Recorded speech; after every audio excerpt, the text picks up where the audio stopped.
New York Post. Woke food lovers have lost their minds over cultural appropriation. And here we have a picture of a woman in I don't know, is that a poncho or a serape or whatever.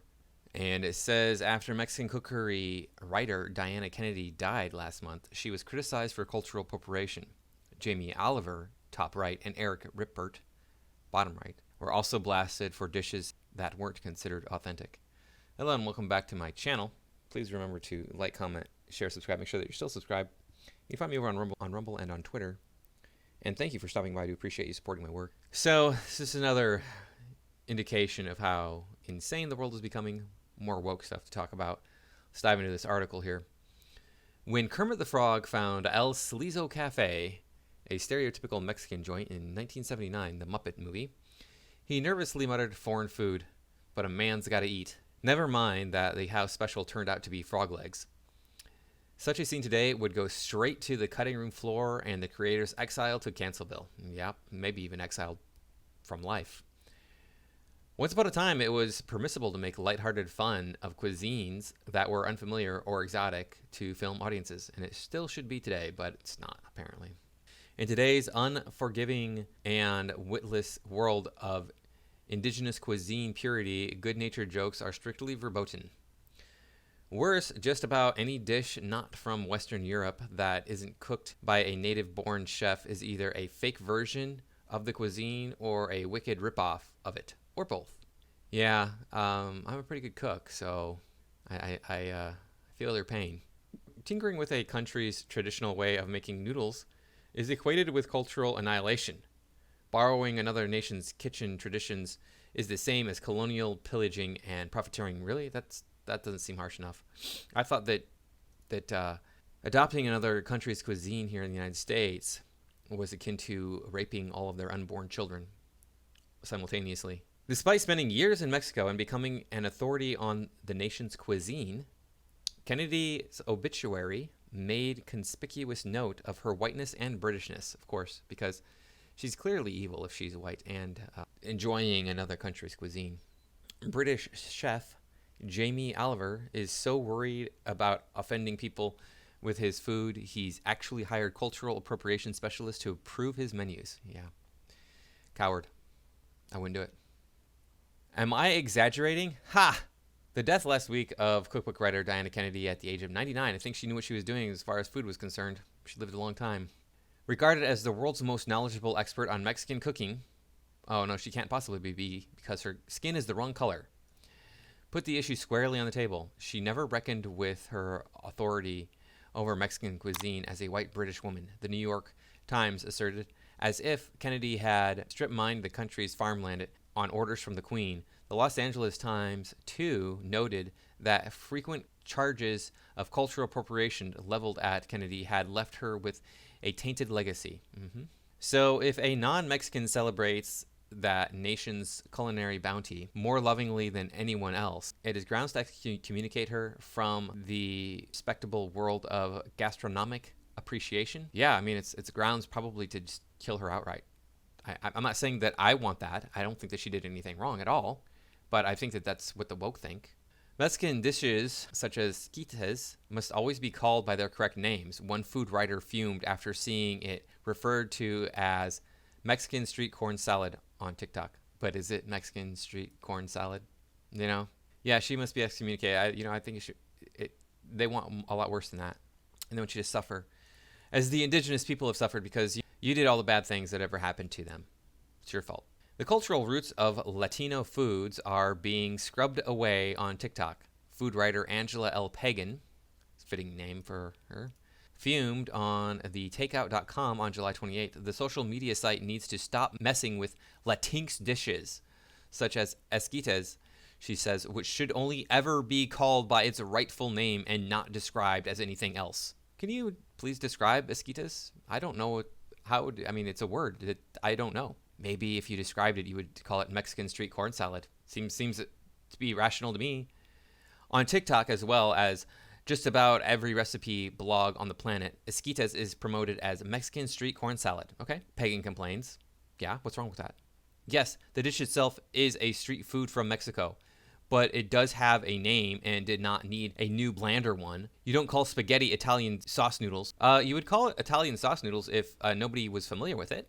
I've never heard of the esquitas before. Calling it Mexican bean salad or Mexican corn salad or whatever they're calling it tells me a lot more about it than just saying, hey, it's esquitas. So why rename this traditional piece of Mexican cuisine? Because I don't know what esquitas means. And neither does anybody else. I mean, there's some people I'm sure who do, but not anybody that I know. Oh, look, here's a picture of this famed chef here. He's a French chef, Eric Ripert. Ripert? Was attacked on Instagram for failing to prepare the Vietnamese dish pho in its authentic style. He wisely didn't take the bait, yeah. That's right. Why call the dish something else, even if that helps people understand and appreciate what it actually is, right?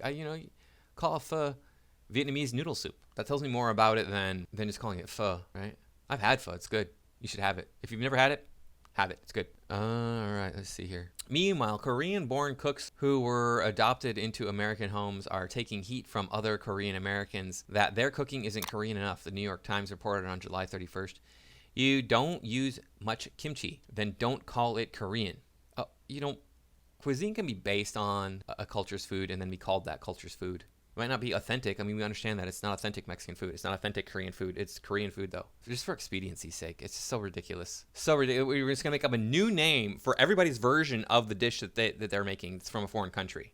Are you kidding me, really? My tacos are not the same as the ones that you're going to find in Mexico, so therefore they're not tacos. And it's pronounced taco, too, because there's an A in it, not an O. But the outrage is selective. Nobody got worked up, for example, about Midwestern American chef Michael White piloting Maria's Italian Kitchen, or Chicago-born Daniel Rose running the show at all French. I don't know how to pronounce anything in French. Le Coco? I don't know. So, yeah, that's because those are white people taking over white establishments. So that's okay, right? You can do that. White people can do white. Black people can do anything. Hispanic people can do anything, probably. I don't know how it works. But I know that white people can do white, and that's the only thing they're allowed to do. If they step outside of their lane and do Hispanic, Asian, African, Arabic, any of those things, whatever, Native American, it's high crime. This needs to become a felony in this country, I'm telling you right now, because otherwise it's just going to keep happening. The IR is reserved for supposed exploiters of third world food cultures by evil, rapacious Westerners. One sign of sanity. A black news site praised recently closed Gumbo Brothers in Brooklyn, even though it had white owners and served African-American food. Oh, yeah. About time we had some sanity. Gumbo, by the way, if you never had gumbo, that's good stuff. It's like better than pho. If you had to choose between pho and gumbo, go with the gumbo. That is some good stuff. Fear of being vilified for such sins prompted famed British chef Jamie Oliver to hire a cultural appropriation specialist to bless his menus, he revealed earlier this year.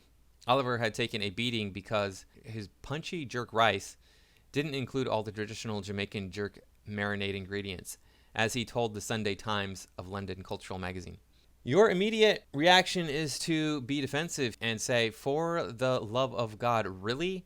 And then you go, well, we don't want to offend anyone. I don't care. If I make spaghetti, which I make some damn good spaghetti, by the way, if it does not match up with spaghetti from any region in the country of Italy, that doesn't mean it's not spaghetti. Just my take on spaghetti. I'm not allowed to change it because, I'm not Italian. Okay, that doesn't mean it's not spaghetti. I mean, what else are you going to call it? Anti-woke warrior meat sauce with noodles? There you go. It's ridiculous. This is so stupid. I used to have a friend. He was married to a Hispanic woman. He was married to a Mexican woman for a while. And he went to this Mexican restaurant that was founded by people who had immigrated from Mexico to this country. And he ordered menudo. And the menudo was not how his wife made it. And he complained that this is terrible. This is not how you make menudo. This is not how you're supposed to do it. But how do you know that the place in Mexico where this family came from doesn't make menudo that way? I mean, they might. You don't know. So even in a country, people are making the cuisine differently from each other. That's just how it is. I don't know what to tell you about that. Not everyone's cowed. Eric Ripart, chef of the Le Bernardin, drew a few gripes on Instagram in January because his pho interpretation wasn't an exact replica of the Vietnamese noodle dish. Ripart wisely held his tongue on what Eater.com termed a backlash. He knew, as Oliver didn't, that defending oneself only incites further madness. Yep. Is a picture of gumbo. There are a few other signs of sanity. Torre, a writer for Black American news site The Grio, decided after some soul searching that the white owners of Brooklyn's Gumbo Brothers, which had a black chef, We're not racist for operating a place that specializes in a historically African American dish. Torre said that he loved Gumbo Brothers and lamented its recent closing. They weren't erasing us, he wrote. The food was authentic. White people loving black culture isn't racist. Neither is anyone who merely loves a cuisine that isn't his or her own, even if it provides them with a modest living. Yeah, that's true. We got some comments down here. Let's see. Here we go. Let's see what OLED says. If the woke are going to whine about cultural appropriation, I want to take back my favorite fruits of Western culture: central heat and indoor plumbing. If I can't sip margaritas while my kids play piñata, the woke can go outside. And Kimmy responded, add to that anything that runs on electricity: the automobile, airplanes, the telephone. Let them go back to animals for conveyance, fire for light, and smoke signals for communication. That is brutal. Oh, wow. Don't forget democracy, common law, rights of man, agrarian cultures, blacksmithing, modern medicine, and printing press, modern roads. Actually, democracy was developed by a Native American tribe as well. That was by Juicy Smollett's MAGA hat. Wilco Roger, that's where we're headed when fossil fuels are cut off. Jeffrey Smithers, your lack of history is showing. Do a basic Google search. Okay, I don't know who he's referring to. He's referring to Kimmy. Wow, really? Let's break it down. Thomas Edison, Henry Ford, the Wright brothers, Alexander Graham Bell. Yeah. Am I missing something? Why don't you point out the reason we are wrong instead of calling everyone historically ignorant? Please enlighten us. So all these things were actually invented in an African hut and Westerners took credit for them. American inventors may have drawn from a pre-existing body of knowledge or study that could have come from anywhere, but they ultimately produced the invention. Yeah. Kimmy. Good job. Stand up for yourself. Kimmy doesn't say anything out of place here. Let me see. Electricity was refined in the United States. The automobile was built in the United States. Actually, the automobile, I think, comes from Europe originally. Airplanes, those come from the United States. Telephone, that's from the United States. So there you go. Anyway, yeah, so food is not sacred. Of course, we've known this for a while. It's been talked about. Now, did you hear about the Choco Taco? Is gone. Choco Taco gone. It's official. The Choco Taco is over. The ice cream truck just got a little bit worse. Yep. And it's all because this is an interpretation of a food dish from a country outside of the United States.